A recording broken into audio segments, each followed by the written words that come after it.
All right. Thank you, everybody, for joining us. Welcome to the session. We've got Dee Ross here to lead our session today. So, Dee, whenever you're ready to get started, the recording is ready to go. Yeah, we're gonna give it one more minute for people to come in, and then we'll get started. Welcome, everyone. It's gonna be a beautiful session.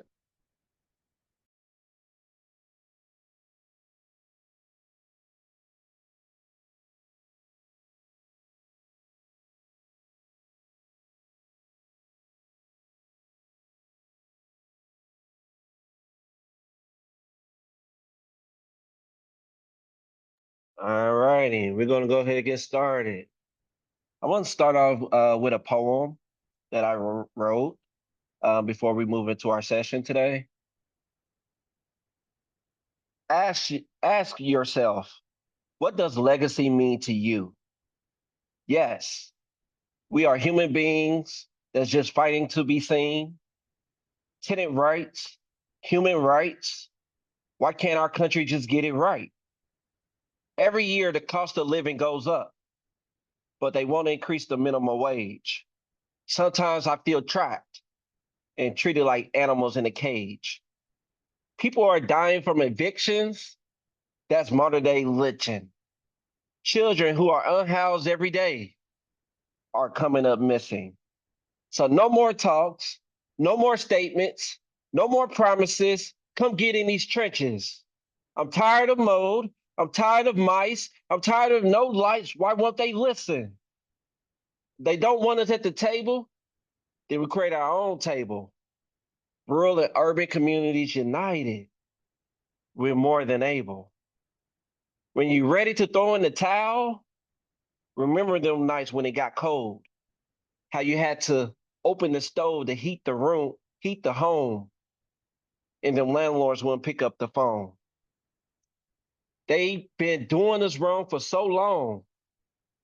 Only our faith is helping us hold on. But strong we are, resilient by far. Hold your head up high and be proud of how far we've came. Because our children's children, will know about the laws we've changed. So again, I asked you, what does legacy mean to you? Welcome, family. Today, we're not just starting a session, we're creating a space of truth, power, and possibility.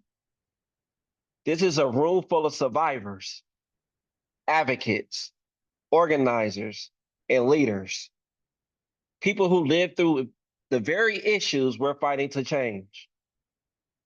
Today is about transforming lived experience into leadership, turning our stories into strategy, turning our pain into policy. Let's begin. We can move on to the next slide. Who is Dee Ross? Before anything else, I want to be real with you. I face homelessness.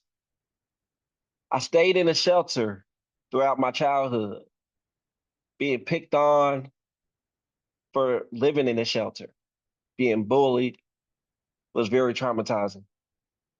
I survived an eviction, unlawful eviction, that broke me, but it did not end me. I took that pain and transformed it. I founded Indiana's first tenant union. I became the first tenant leader fellow with National Low Income Housing Coalition. And now I use lived experience to shape national housing policy. My life is a testimony that those closest to the struggle are closest to the solution. And each of you is proof of that too. So I'm gonna go on to the session overview. This session has one mission: to show you how your story can shift systems.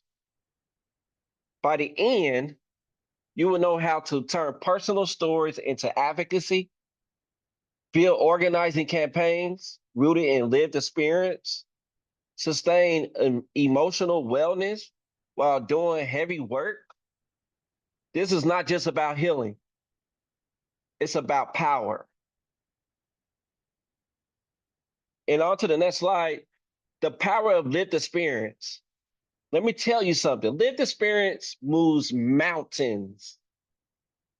It turns statistics into human faces. It confronts stigma with truth. It reveals what data can't. It forces decision makers to see what they've been ignoring all along. Your survival is not just survival, it is evidence, it is accountability, and it is leadership. People may deny numbers, but they can't deny your story. So there are three types of storytelling. As I move on to the next slide, when we speak our truth, our stories take three powerful forms. Number one, inspirational storytelling. If I made it, so can you. A story of resilience, a reminder of hope and possibility. Number two, emotional connection storytelling. This could be any of us. A story that breaks down stigma and builds empathy. It shows the issue is it shows the issue is the system, not the person. Then number three, transformational storytelling. Here's how we fix it. A story that turns awareness into action. It points directly to policy, solutions, and reform. Because the formula for real change is simple. Pain, your pain becomes your power. Your power becomes policy. So as we move on to the first exercise. Oh, before we move to the first exercise, I want to share these next three slides of covering three different types of stories.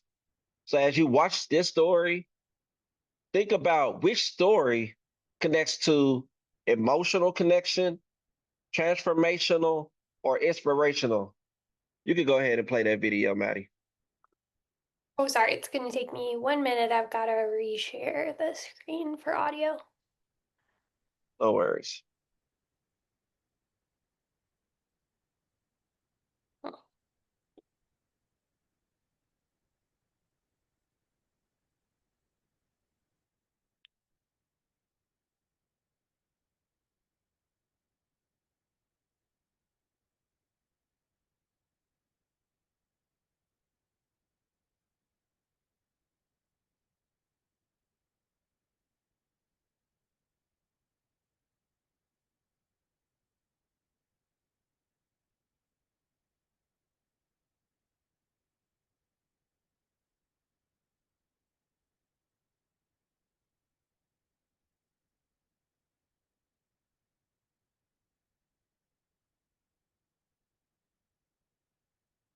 Hello, I don't know what happened. Hi, sorry, I'm just having a tough time playing the video. So I'm just trying to figure it out quickly. Oh, okay. Yeah, that's my fault. I'm sorry.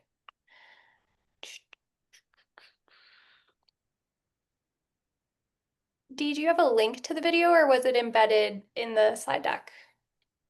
It was embedded. Let me see. Let's see if it play from my end. Yeah, I'm sorry.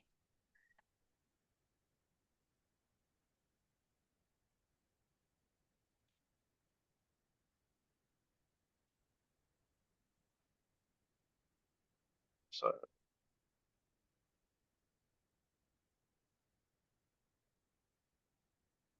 hmm,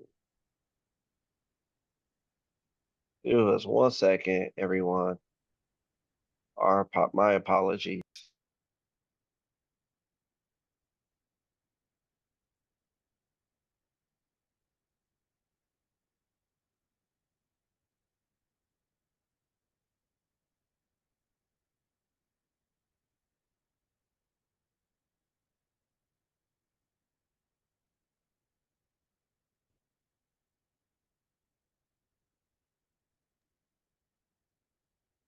Yeah, I could s- see. It's 3 videos from YouTube. I can try to. I can share my screen if I need to. Yeah, that'd be great. Okay, hold on 1 second, guys.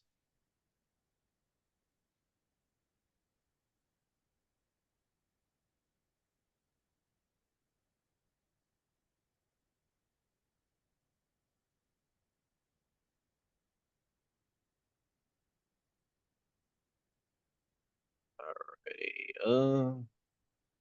Share my screen.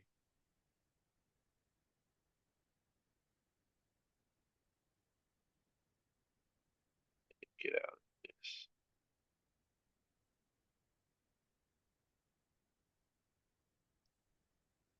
It's really you. Let's see, I need to share. All right. Is my screen shared with you? It is not. Okay. Alrighty, I'm sharing it now. Great. You guys see my screen? Still no, it's loading. These technical difficulties.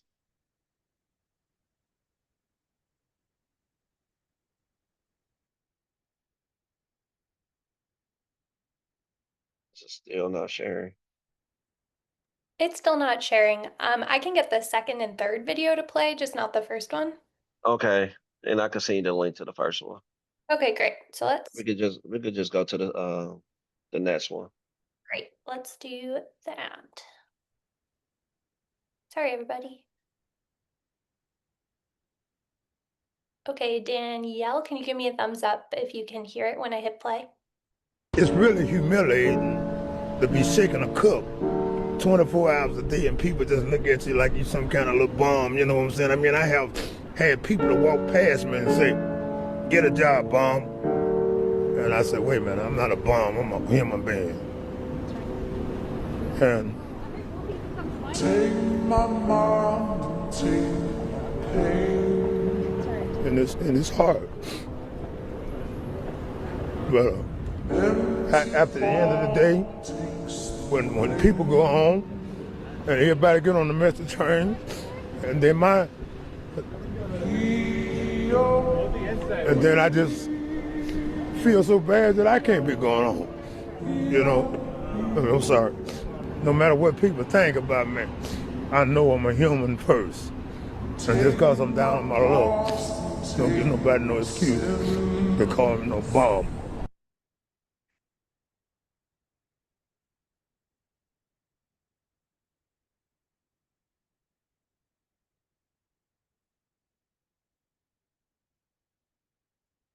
Dee, do you want me to go ahead and play the next one?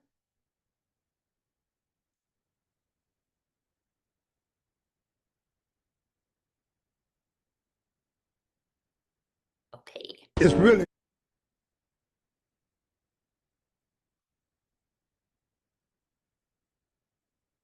And look, I'll go right at y'all. I could care less about you guys because I appreciate what you're doing. We live experts. We appreciate what you're doing. But here's the reality: you're doing it wrong. You're not dealing with the person's mindset.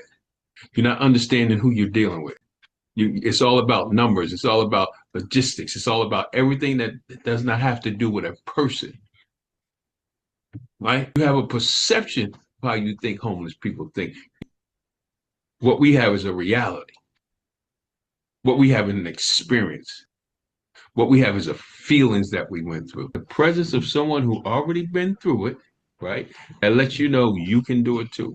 The rise of the live expert is the rise of a new kind of leadership that doesn't just manage homelessness, but ends it by building trust, empowerment, and connection. See, what we have that most people don't have, we have a connection. We empower individuals to let them know if we did it, you can do it. If you're struggling right now, if you're underneath the sound of my voice and you're listening to this podcast, or you're listening to this TikTok, or you listening to this thing on Facebook. This is your hope. This is what could happen to you. And I got a book.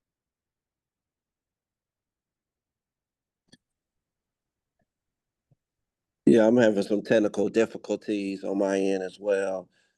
But yeah, I wanted to invite you guys to come off of mute to let me know which type of story is this video below. What comes to mind between the three different types of storytelling that I introduced to you?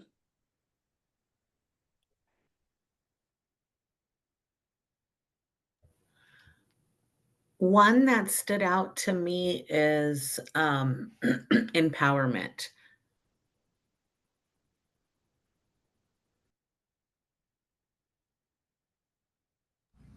And that would be the second video we saw. So technically the third. So is that connected to the transformational or emotional connection? From my perspective, I would think both. Okay. There is not a right or wrong answer. So thank you for sharing that. Echoing similar sentiments, I see it as both. I think first would be more of the, emotional connection. But I see transformational as kind of cutting across all three types. We have Dewana in the chat saying the first one is definitely emotional and the second one is inspirational to me.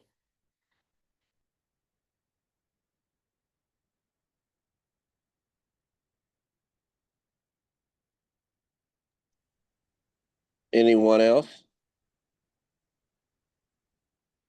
Sorry we couldn't get the first video to play, but hopefully you guys will get a copy of that. I will put in a link in the chat when you guys get available. Take some time to look at it. But in the meantime, we could keep moving forward. And so there's not a right or wrong answer. You guys are all right. And I just wanted to really stress like the importance of storytelling. And so moving on to our first exercise, it's about sharing your power through your story. So this next moment is sacred. I want you guys to take 10 minutes to reflect on one housing moment that shaped your life. Ask yourself, what happened to me? What truth do I want policy makers to hear? What lesson can others learn from my experience? And when we break into groups, no judgment, no comparison, no advice, just deep listening. Heart first.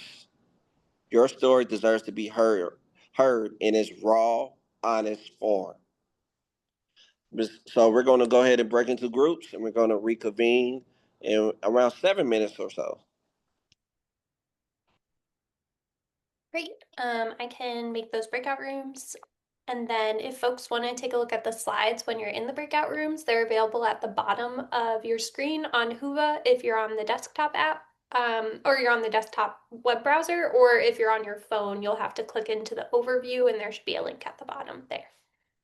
So I'm going to go ahead and open the breakout rooms and we'll see you in 6 minutes.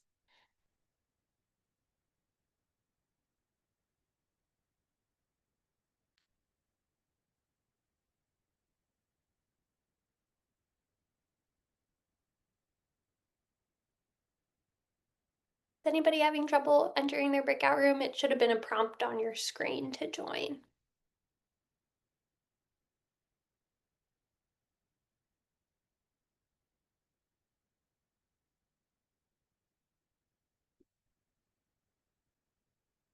For folks just joining us, we're going into breakout rooms where you're going to kind of reflect on a housing moment that shaped your life.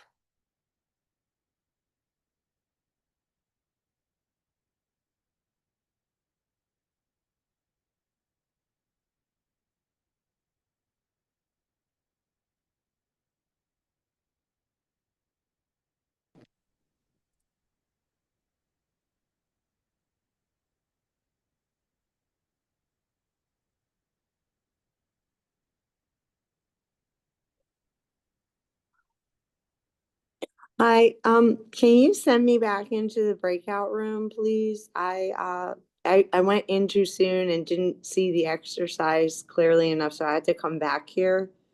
So I don't remember which room I was in. Sorry, I left so quick.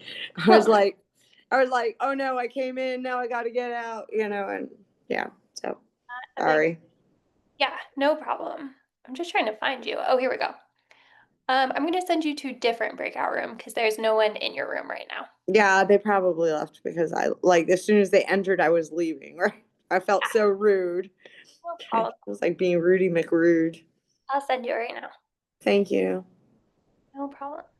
Should have popped up on your screen. Great. Is anybody else having trouble getting into a breakout room?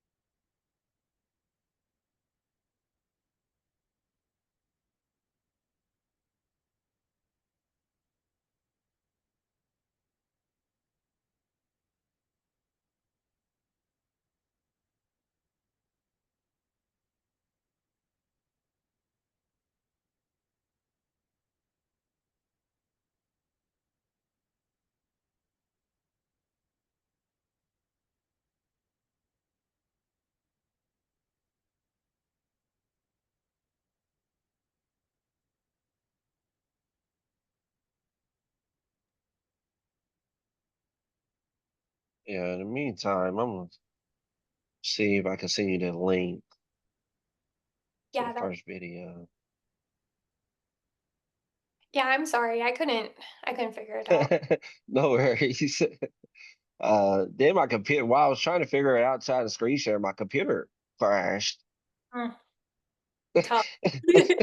So that's I was like, whoa.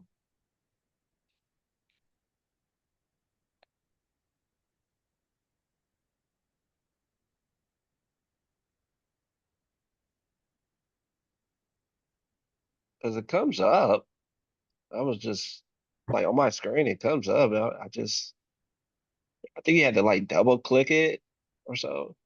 yeah, I did all the problem solving things that usually work for working videos. I did the double click, I changed the playback approach, and when I tried to like open it in the browser, the link was broken on my side. So it might have been that like you downloaded it to your computer somehow, or there was like a funky link or something like that.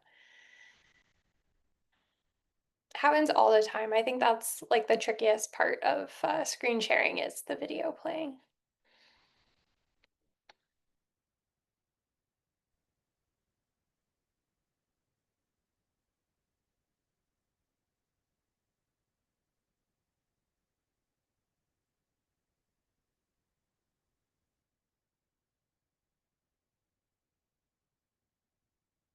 Yeah, I had to stop sharing my tropical background. Kept freezing. Yeah, and I can spotlight you again.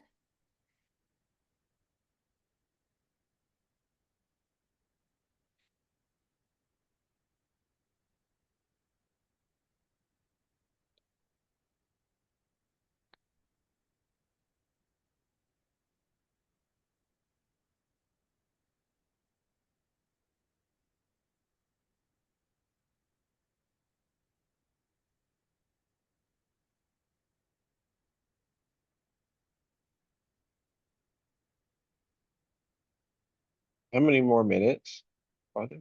A minute 30. Alrighty, thank you. No problem.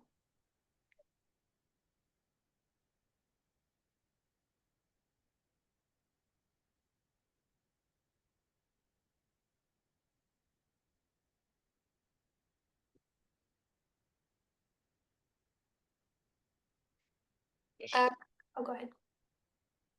no, it's literally playing. I don't understand. Hmm. I don't know. Hmm, that's interesting. That's so Okay. I'm closing the rooms, which means everybody has 60 seconds to come back to the main room. interesting. We might have folks trickling in. Okay. Okay.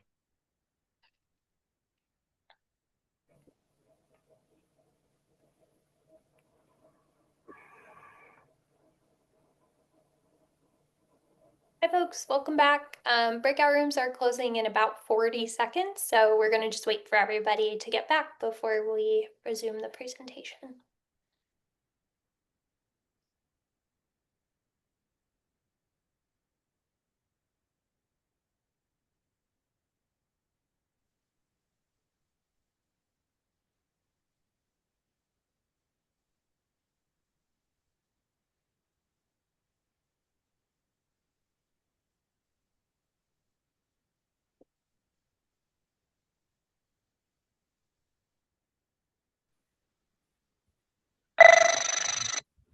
Well, welcome back, everyone. I think everyone's coming back in.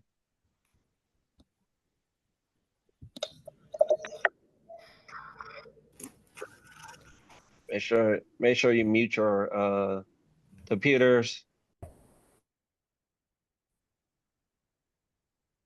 All right, welcome back, everyone. Thank you guys for taking a few minutes to go into that breakout session.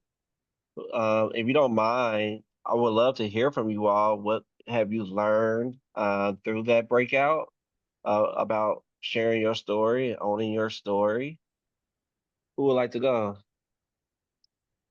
I see Uh, Anissa with your hand raised. Yeah, so it was discussed in our group. There were I'm not going to disclose who they were, but there were two individuals who were talking about how they had education and were incomed out of certain housing options. Um, and I thought that that was a very good discussion because in the U.S. The the social safety net, it gets cut off at a certain point, and lots of countries they wean you off of it until you get to a sustainable income, you know, that you can actually live off of. Here, there's a gap, you know, you get cut off of benefits, and then you're making like a little bit above minimum wage where there's no way you can live and eat and survive off of that. And there's this big gap in between a livable wage. And the other thing that we discussed is within the system, as you are going through it and you're unhoused, knowing your rights is actually a deficit because I have found that there is a culture of retaliation and wanting to not give you like accommodation or um respecting the human rights. And when you assert those rights or request those things, there's a culture of retaliation, and you get labeled as somebody who's requesting special privileges. And yeah, it's not good. No bueno. Thank you for sharing. Rosa, is it Rosalie? Yes. Go ahead. Um, yeah, give me 1 second here. I'm trying to find the okay, here we go. Yes, I felt like the breakout room went really, really fast. I would love to connect with whoever was in my group or our breakout room. I'd love to connect with you both. We shared a little about our stories. You know, a lot of us that have lived experience have been through a lot of things in life, and I've heard in this conference a lot of people saying turning pain into purpose, and sharing our voice and helping others. I'm the engagement manager at Miracle Messages, and I work with our lived experience board, and I am also someone with lived experience, and just helping people be able to share their story and be seen and heard. I really loved this exercise, and looking forward to looking at the slides you created, Dee. Like, I know you're doing a lot of amazing work in the community. Like, I've heard your name several times, so I'd love to connect as well. I think we may have had conversation before, but I'm just I would love to connect. Absolutely. Thank you for sharing. And I think we have one more, one time, one Well, time for one more question or comment. Danielle? I was just going to share a little bit. I think for me, this has been really helpful because I have a PhD, so I have advanced degrees, and yet I have struggled and continue to struggle financially, as well as I've never experienced homelessness, but I have experienced housing instability. I actually moved 11 times in 1 year, and so I'm now currently in the first place that I've ever lived where I moved in without a move out date. But I'm still kind of struggling. And so I think that one thing that's barely been illuminating for me through this experience is the misunderstandings or the assumptions that folks make, right? They see letters behind your name and they don't think that you struggle with certain things or that you've passed certain things. Um, and so that's kind of where I've been struggling. And I would say the thing that I would want others to learn from my experience really is that anybody at any point in time, no matter what experience you have, no matter what degrees you have or don't have, um, we're all humans and we deal with human issues, including food, housing, shelter, and everything in between. Thank you.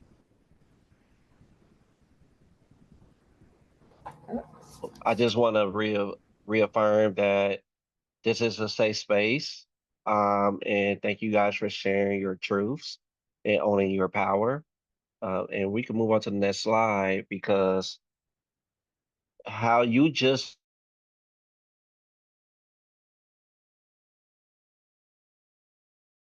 you just did that. What you just did was more than storytelling. You just crafted a policy blueprint. You identified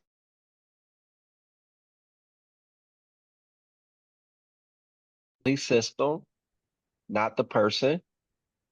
You named the human impact, not statistics, cost of injustice.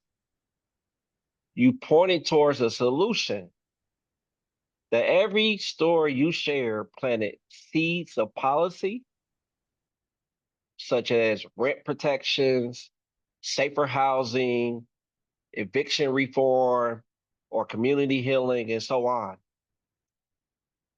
This is why I say policy begins where people tell the truth out loud. Your story is a policy proposal. It just needs to be heard.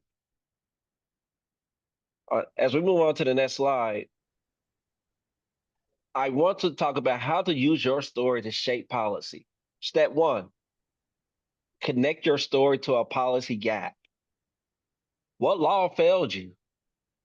What protection didn't exist? What system harmed you? Your experience exposes the exact changes needed. Your story shines the light policy.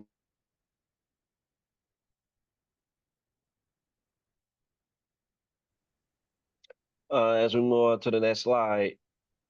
Just so you know, you're freezing a little bit. It might help to turn your video off. Okay. Did everyone hear me for the last slide? I would say I got about half personally. Same. Story to a policy gap. What failed? What law failed you? What protection didn't exist? What system harmed you? Your experience exposes the exact change.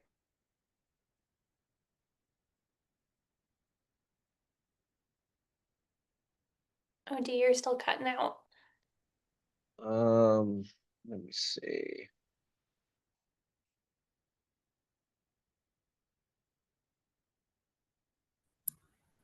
Yeah, it was just at the very end of what you said. I heard the first part of it. Okay. Let me just switch over to a different device so we don't have to worry about this again. Okay.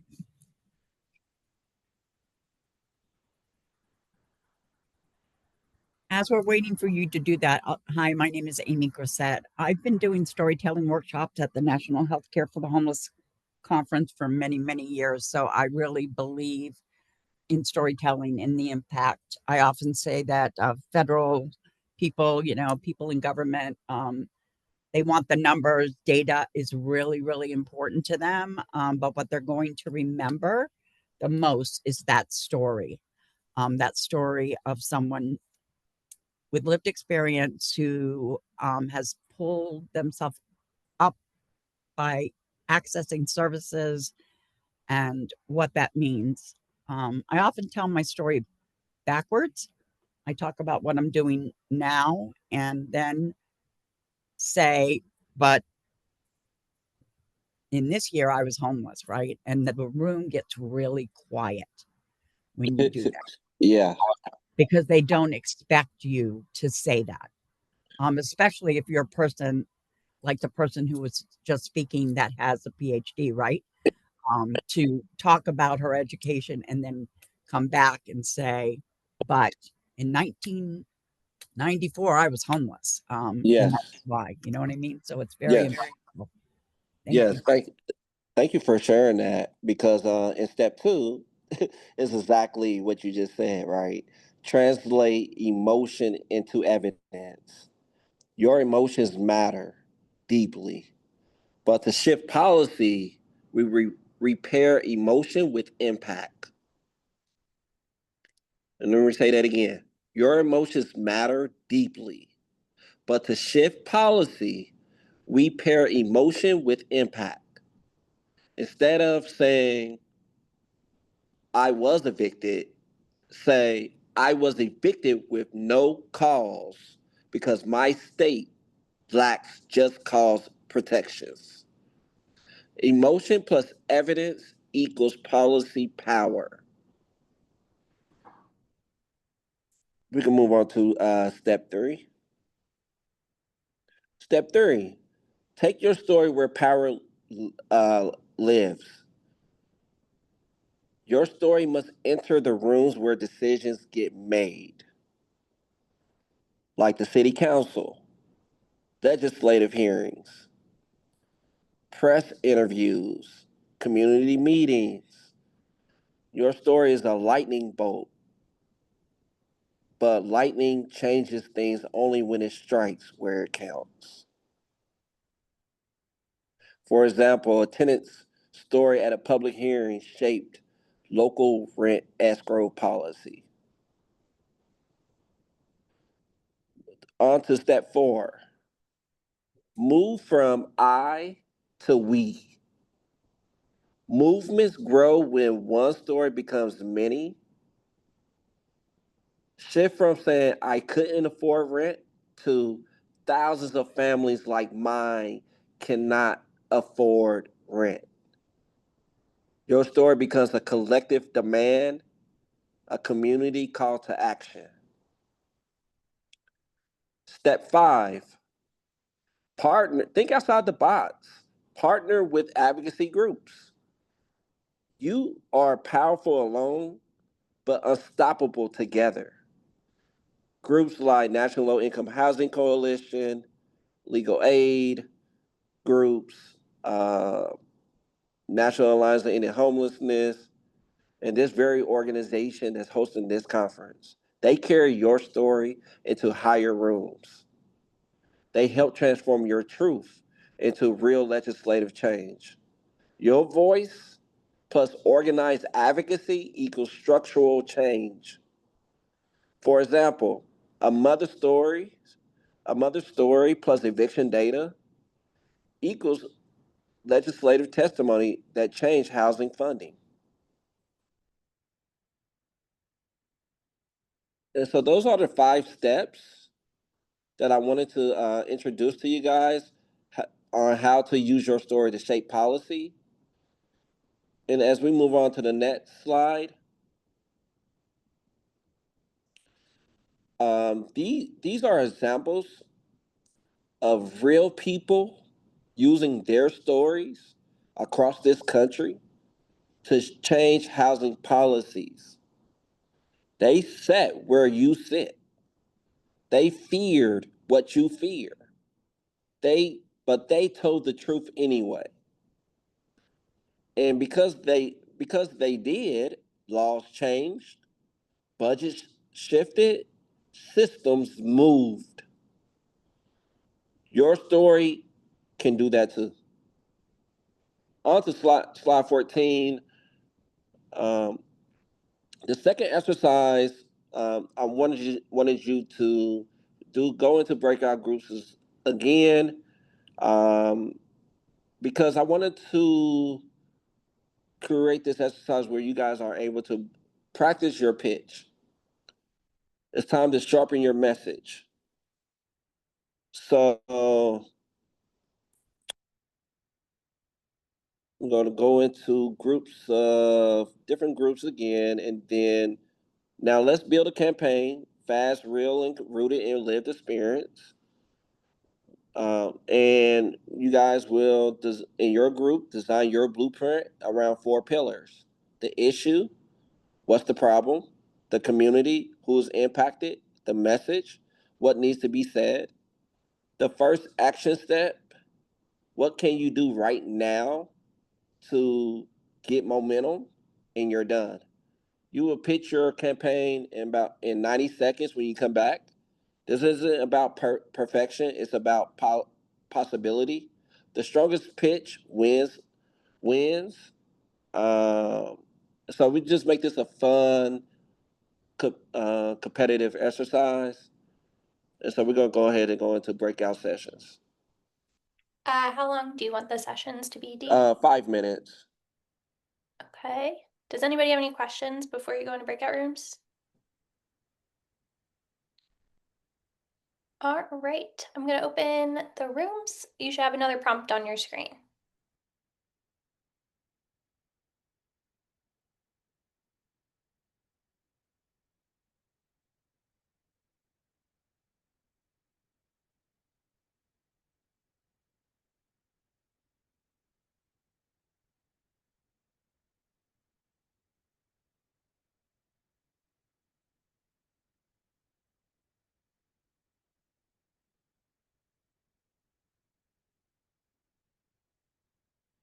If folks are having trouble moving to a breakout room, there should be a prompt on your screen.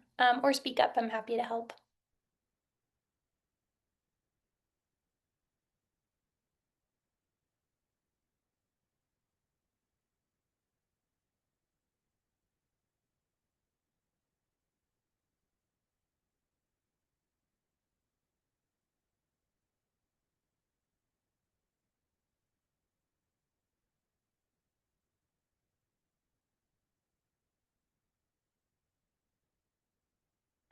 Dee, just so you know, there are 6 breakout rooms with people in them. Awesome. Thank you.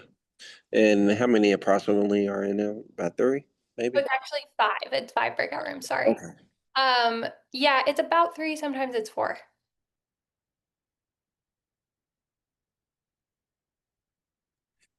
Yeah. Sorry about the glitches. I had to switch to my cell phone device. Sounds way more clear. Yeah, it's way less laggy now, so I'm happy that that's working better.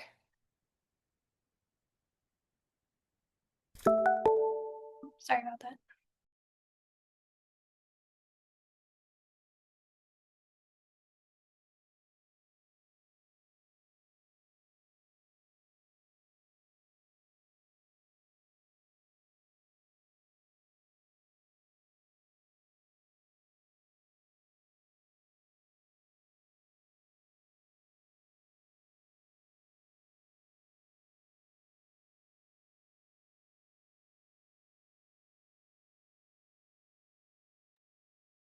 And Dee, I checked the agenda again, and I think if you want to go till noon Eastern, that's okay. Folks just may need to hop off at 11:50 when the session was meant to end.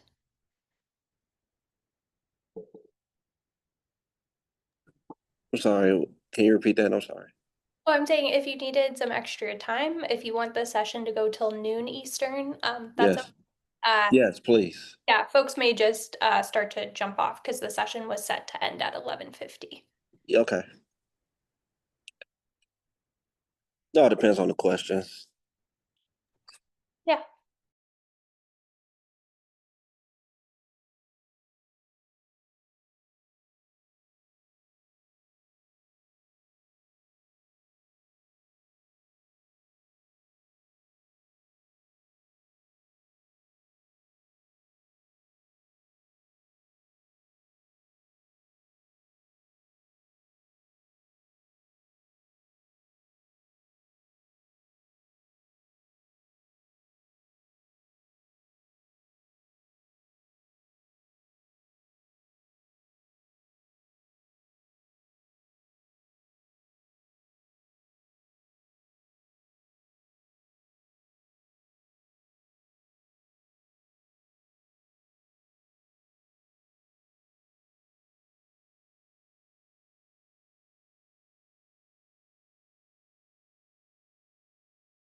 It's about 30 seconds left.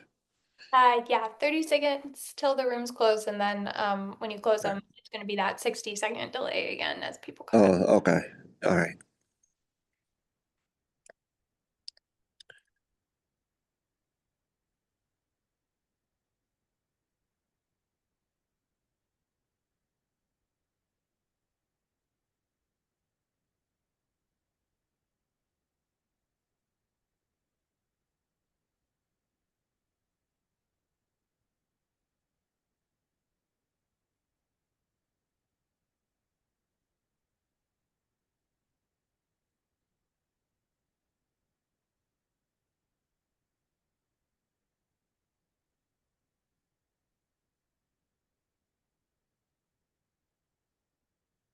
They really building a full campaign. Yeah, this is a tough ask to do, I would think, in 5 minutes. Yeah, sometimes that's all you have, Mhm. especially you see someone coming in the hallway, a policymaker. You only have a few minutes to, so this is a good on the spot type of action.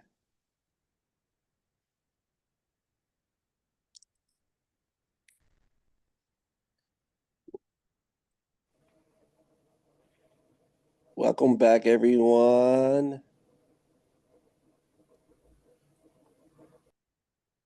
Welcome back.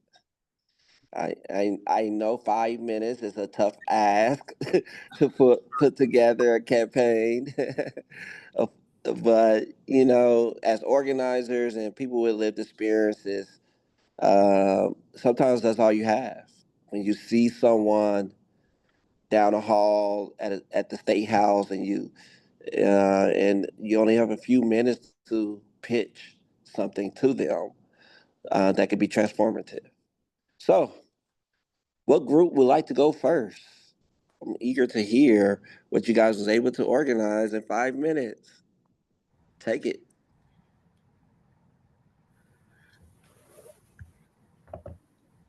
I see Danielle.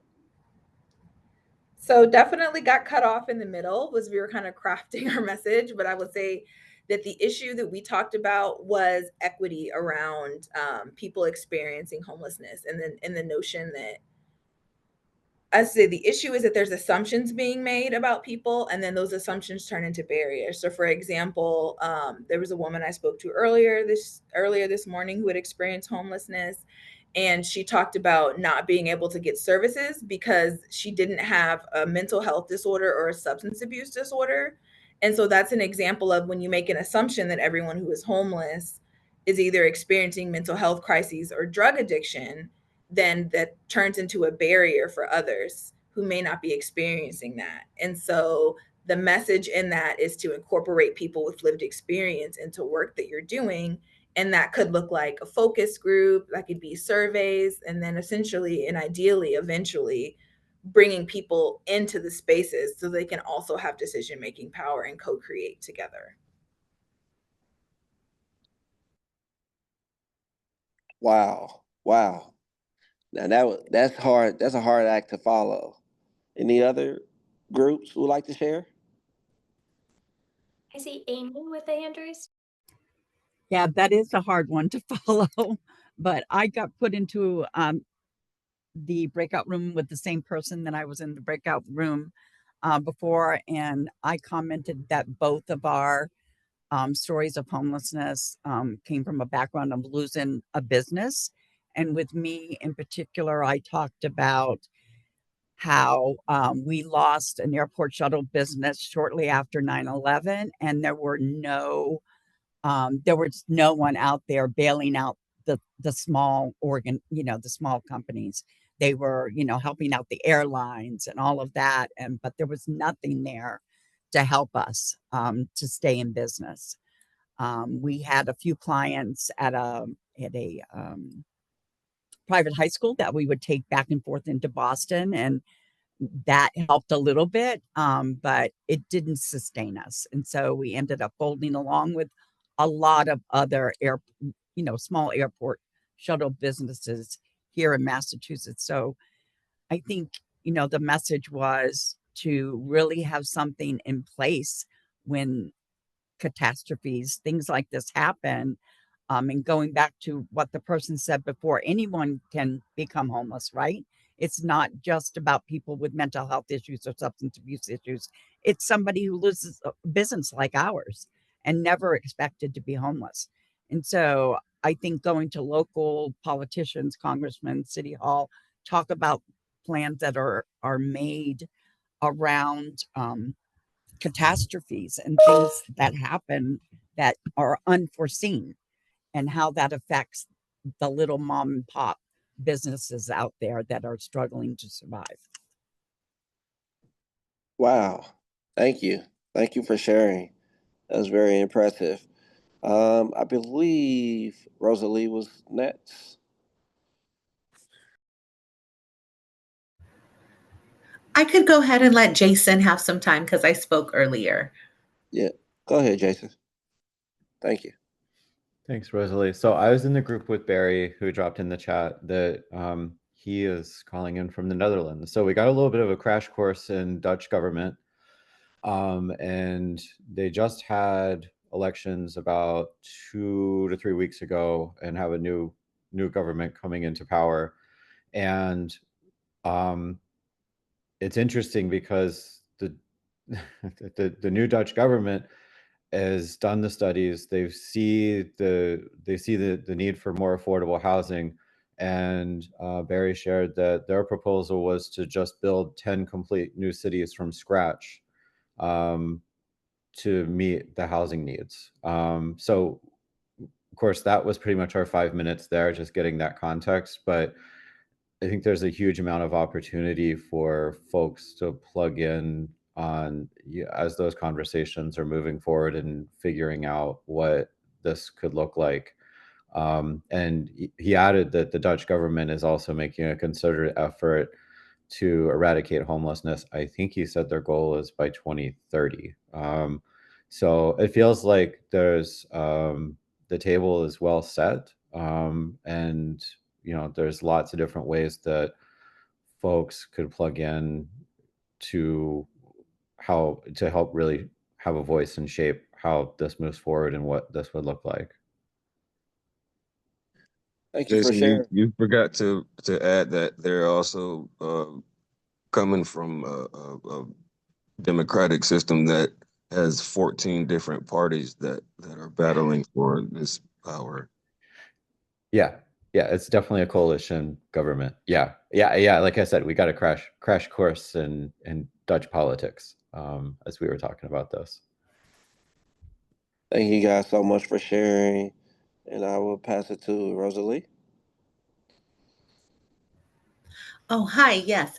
I found it a little challenging to come up with something within the 5 minutes, but we did talk about a serious subject that's been happening lately. But well, it's been happening before, but with the whole, cow fresh benefits and food insecurities. So, moving forward, I would love to talk about, being in rooms to discuss how that is impacting families. But like I mentioned, a little challenging. I'm fairly new to change making and policies and stuff. So the 5 minutes was a little challenging, but it was nice to connect to the people in my group. Absolutely. As you may see on the some of the slides of the exercise, I had 10 minutes.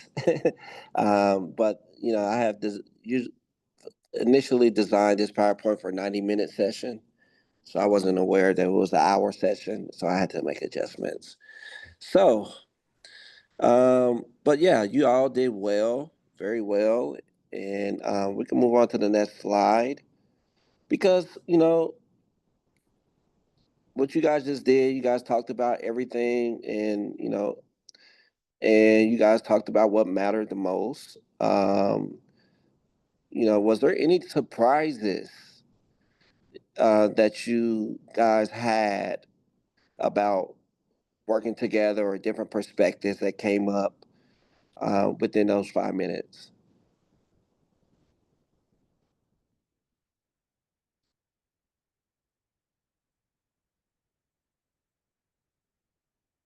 Feel free to come off of mute.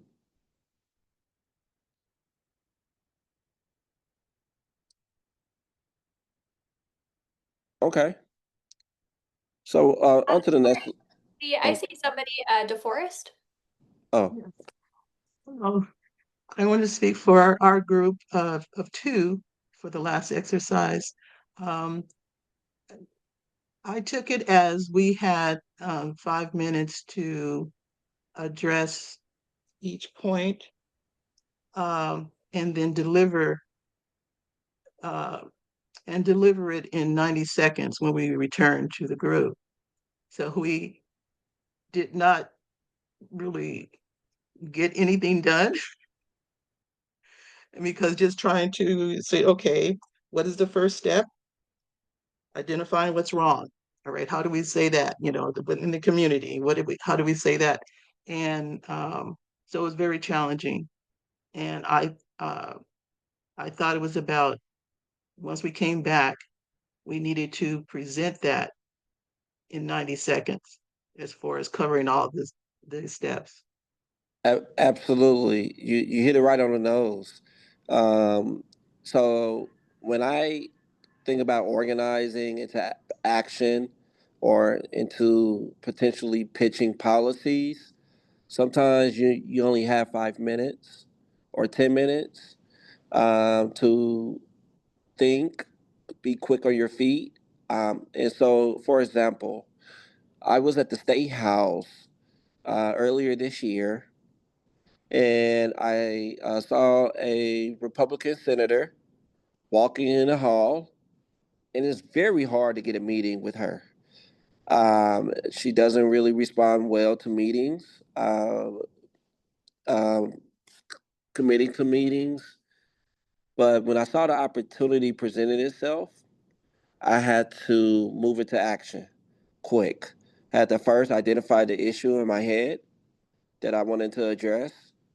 I had to think about the community who was mostly impacted by this issue. Then I wanted to make sure that message was clear and direct. And so I was able to effectively communicate a policy to be amended that moved, that got brought into a hearing within those uh, within those 5 minutes of pitching to her. And then she was able to go to her next meeting. But sometimes that's all you have. And so what I would like to do is challenge you all when you're thinking about pitching or sharing your story. It may be times where you have to organize quickly and seize the moment. But how you do that is being prepared, preparing for those type of opportunities. If you see that opportunity come across, say you run into the local mayor or the local governor, or the HUD representative, or whatever it is, you want to make sure that you have a game plan and you're playing chess, not checkers. So be prepared. That's the whole conversation about that is be prepared when you're cornering someone or talking to someone and moving from your story into action. Let's move on to the next slide, and we're gonna save the questions to the end since we have a few more minutes. So the next slide is about sustaining emotional wellness in this work. Before we close, I want to speak directly to your spirit. Advocacy is healing, but it can also be heavy, and you deserve to be whole. We cannot pour from an empty cup. Healing is not separate from the work. Healing is the work. Here are practices that keep your light from burning out. Number one, pause with purpose. Breathe, reset, and reconnect. Number two, build support circles. Heal with people who understand lived experiences. Because Sometimes when you're sharing your story, you could be reopening wounds, and you need to have that strong support circle around you to fill your cup back up. Number three, set emotional boundaries. It is okay to say no. It is okay to rest. Your peace matters the most. Number four, it is so imperative that we celebrate small wins. Progress is progress, even when the system hasn't caught up. Number five, integrate healing into organizing. Transform self care into community care. For example, introducing restorative justice circles, healing circles, art, music, yoga, meditation. Because remember, healing justice isn't separate from advocacy. It's the foundation that keeps movements alive forever. And on to our next slide. As we prepare for questions, as we close, I want you to remember something deeply. You are not here by accident. Your story is not a weakness. Your experience is not a burden. It is a blueprint. Organize your truth. Advocate with courage. Empower your community. Your story is not just a story, it is a strategy for justice. And you are a leader in this movement. So that concludes our PowerPoint presentation. Any questions?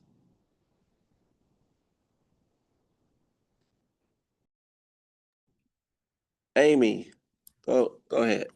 Yeah, I just have a couple of comments. Whenever I do storytelling workshops or trainings, I always say in the very beginning that we are going to be touching on traumatic experiences, sharing stories. And if you are uncomfortable with that, then you are absolutely, you know, open to leaving the room. Or, we always have, also, we have, I can't remember what we call them, but they kind of just are in the room and taking the pulse of the room, and they're available if people are struggling. So I do that. And then I also wanted to say, when you were talking about um, not being, not having, more than 3 to 5 minutes to speak to somebody, right? So a lot of what I talk about is being very strategic, right? And picking out those pieces of your story that are going to make the most impact on the person that you're talking to in that short amount of time you've been given, and sharing pieces of your story depending on what the audience is. You're certainly not going to speak to a group of children about homelessness and talk about some of the traumatic things that happened to you during your experience. So really thinking about who your audience is and how much you want to share. It's your story, and so you get to choose that. Thank you for sharing that, Amy. That's very well said. And also, I think someone asked for my email. My email is dross at not, nlihc.org. DROSS at nlihc.org. My name is D. Ross again, and I oversee the Training Institute for Tenants and Residents for the National Low Income Housing Coalition. Any additional following questions?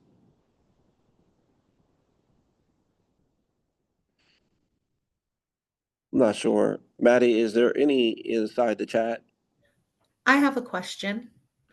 Yes, go ahead. I Yeah, I would love to hear how you got into this work. Yeah, I am. Like I said, I am a person with lived experience. I lived in a shelter throughout my childhood. Um, so I experienced homelessness. And yeah, I just wanted to get involved. I really believe people with lived experiences are the ones with the solutions.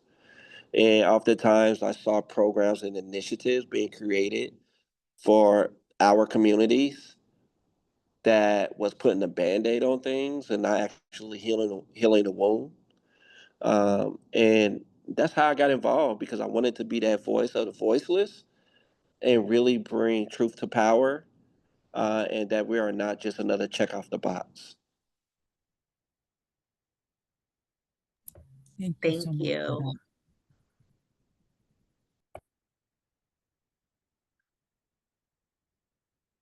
Any additional comments or questions? There is a question in the Hoover app. I've been sending the emails to Congress and my legislators, going to my state capitol and speaking to my community. What else can I do with what I've learned? Absolutely. You could definitely, I always say, your story is more impactful in person. When you have one on one meetings or a setting where you're in person with that lawmaker, it tends to come off more personable. And you really want to get to a point where you're humanizing with that lawmaker. So basically, let, coming into the meeting and say, imagine a world where you're just peeling off your accolades. Um, don't think about your titles or what you represent. Just be a human. Just be a human being with me right now, and really get them to meet you where you are, and really connect with them on a humanal level. Um, that has been so impactful, where I'm able to connect to them personally through my story versus over virtual Zoom or a letter. Being in person, being direct is more impactful. Kathy, I see your hand up, and I know that was your question. Is there something you want to say? Yes, that was my question. And my question was, do you have any suggestions on how to get them to meet me in person? Because that is such a tough ask these days. Yes, have you? Even getting them virtually, I have gotten a couple virtually, but most of the time I can get their teams or their people virtually. I've gotten my direct Congress people virtually and a couple legislators virtually, but the senators' teams or their reps I've gotten mostly. I get right up to the Capitol and I did virtual day on the Hill, and I get right up to the doors of the Capitol and I'm talking to, everybody in the community, but it's like, I really want to get those connections because I know that's how we are going to get stuff done, right? Absolutely. So what I would do is, one thing I've done in the past is I I prepare to be at meetings or community conversations or places where I know that lawmaker is speaking at, and I have organized maybe close to 100 constituents to be at that site with posters. So sometimes you got to be a little more radical. Um, and, Okay, and, okay. I and, didn't know if that was like overboard, oh but no, okay, no, no, no, no! If okay. they are avoiding you, and you have already took the proper steps to try to get a meeting with that lawmaker. You you definitely it's definitely in your right to be able to uh, uh, voice your concerns and organize different groups of constituents into action. So I found that when you be a little more radical, or you even take it to the news that they are not meeting with you, they respond quickly. They hate bad press. Dee, you and I are on the same wavelength. I was just writing that in the chat that show up where they are, show up where they go, and go up to them and introduce yourself. Okay, perfect. And that's the kind of the point where I'm at, because they know who I am now. Like, they and their people, they know who I am. So I think I'm kind of to that point now. So Yep. I totally appreciate all of this. And I think I'm just like I was nervous and I didn't really know the next step. So I really, really appreciate this feedback. Thank you You so, know so what? much. Someone told me a long time ago, don't be nervous. It's your story, right? Yeah, yeah. So don't be nervous. Just be who you are and tell your truth. Awesome. Thank you guys so much for that. It means a lot. No problem. No problem at all. And I think I know we're over. So thank you guys for attending this session. Sorry about the earlier technical difficulties, but thank you guys for your patience and commitment and being and just showing up, being present.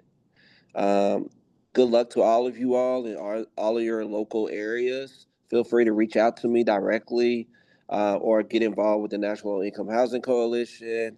If you want to become a member, just follow up with me as well. So take care, everyone. Thank you. Till next time. Thank you. Thank you so much, Dee. Thanks. Thank you so much. Thanks, Dee. Thank you, Thank Dee. you.